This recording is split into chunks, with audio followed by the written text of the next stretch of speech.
C'est un réel plaisir de vous retrouver, chers téléspectateurs. Bienvenue à ce journal dont voici les principaux titres.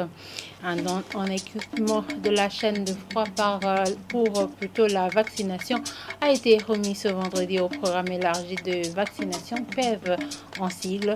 Il a été octroyé par Africa CDC.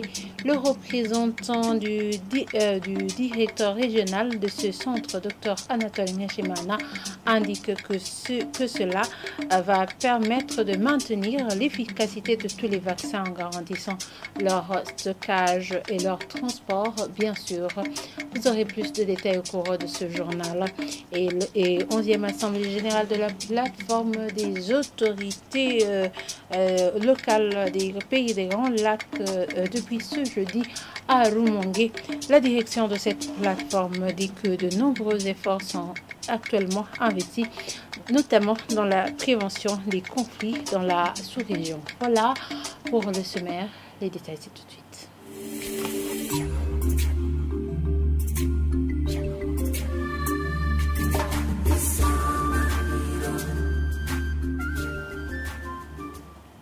Ouvrons ce journal par la page politique, passer en revue la politique commerciale entre la Chine et l'Afrique en général et avec le Burundi en particulier. C'est l'un des objectifs d'un séminaire qui se déroule depuis lundi de la semaine en cours à Beijing, en Chine, entre les politiciens burundais et les politiciens chinois. Ce séminaire de 10 jours qui porte sur l'expérience de la Chine en matière de développement au Burundi. Gabriel Banzawitonde, président de la PDR, qui a participé à ce sommet, indique que le Burundi va tirer beaucoup de leçons en Chine en matière de développement et de bonne gouvernance. Suivez-le, il a été contacté par téléphone par la rédaction de la radio-télévision sénégalaise. Ensemble, la Chine développe de bonnes relations commerciales avec les pays africains et de le Burundi. Alors, c'est le Burundi d'en profiter avec des produits variés à présenter, puisque c'est un marché qui est un peu grand. Et vous savez même que depuis le 4 au 6 septembre, il y aura un sommet entre les pays africains et la Chine. Mais aussi, nous allons voir comment le Parti communiste chinois a pu développer le pays et a renforcé constamment la lutte contre la corruption. Et on a constaté qu'ici en Chine, il y a, je dirais, des options très importantes. Il y a le leadership fort, mais aussi la bonne gouvernance. Ce qui a poussé que tous les Chinois sont des patriotes et suivent de près la bonne gouvernance. Et on aura la chance quand même de visiter les villes différentes pour voir comment le pays qui est quasi totalité dans le désert, mais la population vive mieux avec un PIB de $12 000 par là. Vous entendrez bel et bien que c'est une leçon qu'on va tirer et on va former des recommandations à l'endroit du gouvernement pour quand même faire expérience à faire développer le pays. Mais aussi, ça va nous aider à nous de compiler nos programmes politiques à présenter lors des élections 2025 et 2027. Pour le côté politique, ici en Chine, il y a un seul parti communiste chinois qui est au pouvoir, mais il y a aussi d'autres 8 partis politiques qu'on appelle partis consultatifs qui donnent des orientations qui contribuent pour la bonne gouvernance du pays. Je vous le disais en titre, il s'est tenu depuis ce jeudi la 11e Assemblée générale de la plateforme des autorités locales des pays des Grands Lacs. La direction de cette plateforme dit que de nombreux efforts sont actuellement investis, notamment dans la prévention des conflits dans la sous-région, une ambition à soutenir. Aimé Laurentine Kanyana, l'ombudsman burundais, lançant les travaux de cette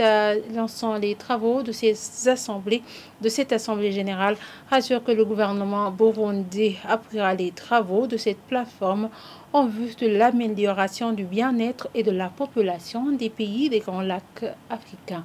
Le point avec Jean-Pierre Misako. s'exprimant au nom du maire de la ville de Bujumbura, président en exercice de la plateforme des autorités locales des pays des Grands Lacs comprenant le Burundi, le Rwanda et la République démocratique du Congo, qui était dignement empêché, André Kapamha, maire de la ville de Kasumbalesa en République démocratique du Congo, a fait savoir que de gros efforts sont actuellement investis dans la prévention des conflits dans la région des Grands Lacs. Dans cette logique, les membres de cette plateforme sont appelés à prêter main forte afin que cette tâche se concrétise davantage. Dans son discours d'ouverture des travaux de cette 11e Assemblée générale de cette plateforme, Aimé Laurentine Kanyana, ombudsman burundais, déclare que cette rencontre répond à la nécessité du dialogue transfrontalier entre les autorités locales pour ainsi contribuer à promouvoir une paix durable dans la région du lac Tanganyika. Et conscient du travail accompli par les administrateurs des villes côtières du lac Tanganyika et du pacte qu'ils ont réussi à sceller autour de ce patrimoine commun, l'ombudsman burundais rassure que le gouvernement burundais portera toute son attention et son appui aux travaux de la plateforme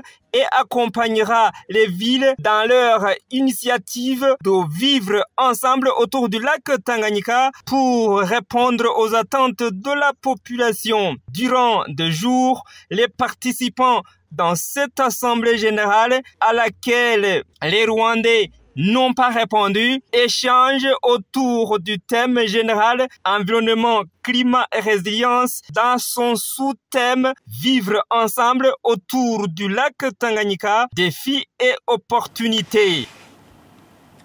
Signalons que cette assemblée générale a duré 2 jours et qu'il s'est clôturé aujourd'hui. Et continuons ce journal par la page santé. Un don en équipement de la chaîne de froid pour la vaccination a été remis ce vendredi au programme élargi pour la vaccination en PEV en sigle. Il s'agit de 212 équipements électriques et solaires d'une valeur de près d'1 milliard de francs burundais octroyés par Africa CDC, un centre africain pour le contrôle et la prévention des maladies.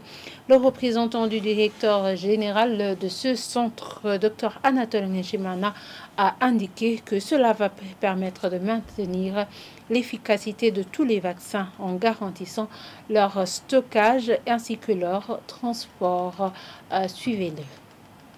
L'initiative Sauver des vies, garantie des moyens de subsistance, a donc été mise en place en réponse à cette inéquité pour soutenir tous les États membres de l'Union africaine à non seulement avoir accès aux vaccins contre la COVID-19, mais également contribuer au renforcement de leur système de santé. Dans le cadre de cette initiative, le Centre africain pour le contrôle et la prévention des maladies a acquis 212 équipements de la chaîne de froid, incluant 28 réfrigérateurs électriques et solaires, 20 glacières, 162 porte-vaccins. Ce lot de matériel que l'on vient de procéder à la remise officielle au ministère de la Santé et de la lutte contre le sida au Burundi a une valeur totale de 346 648 000 dollars américains. Dans notre région de l'Afrique centrale, la République du Burundi est le 4e pays après le Cameroun, la Guinée équatoriale et le Congo-Brazzaville à bénéficier de cet investissement vital dont l'objectif est de garantir un accès équitable à des vaccins sûrs et efficaces sur tout le continent en général et dans notre région en particulier. Les équipements adéquats de la chaîne de froid sont essentiels pour maintenir l'efficacité des vaccins et permettre à chaque individu et à chaque communauté de bénéficier de ces vaccins qui sauvent des vies. Ces équipements viennent donc répondre à certaines de ces vulnérabilités et permettront au ministère de la Santé d'élargir la couverture vaccinale en garantissant le stockage et le transport sûr de tous les vaccins, même dans les zones les plus reculées. Lutter contre l'insalubrité dans la ville de Bujumbura, protéger le lac Tanganyika ainsi que développer le secteur du tourisme sont certains des projets qui sont réalisés par l'association Train d'Union avec pour but de raffermir les liens d'amitié belgo-burundaise. Lors du lancement officiel des travaux de cette association ce jeudi, Pancras Chimaye, président de la dite association, a demandé au gouvernement du Burundi de leur donner des facilités pour amener certains produits au Burundi. Suivez-le. C'est une ASBL qui a pour vocation de raffermir les liens d'amitié belgo-burundaise, qui a pour vocation d'initier des projets qui mettent sur un piédestal l'image du Burundi et l'image de la Belgique, que ce soit à Bruxelles ou que ce soit au Burundi ou dans la région des Grands Lacs. Nous avons beaucoup de projets, ce qui présage un engouement.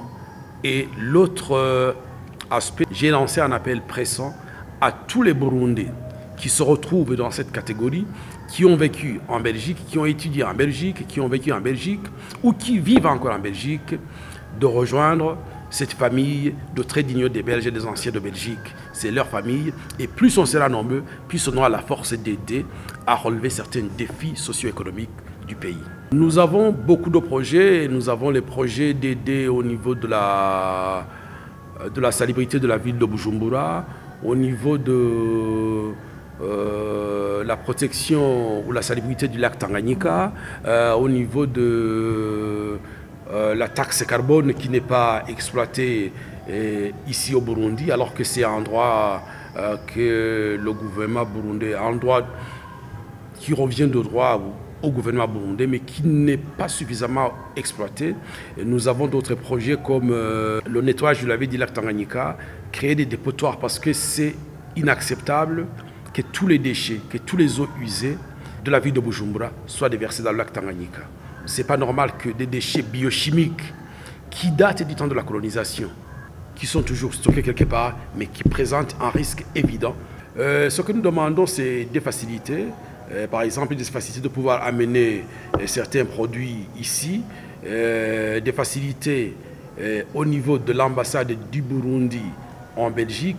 Parce que si nous avons le relais de l'ambassade du Burundi en Belgique et que nous avons le relais et le soutien de l'ambassade de Belgique au Burundi, les deux ambassades vont constituer dans la dynamique ou dans la démarche ou dans la marche de Trait d'Union vers la réalisation de ces projets.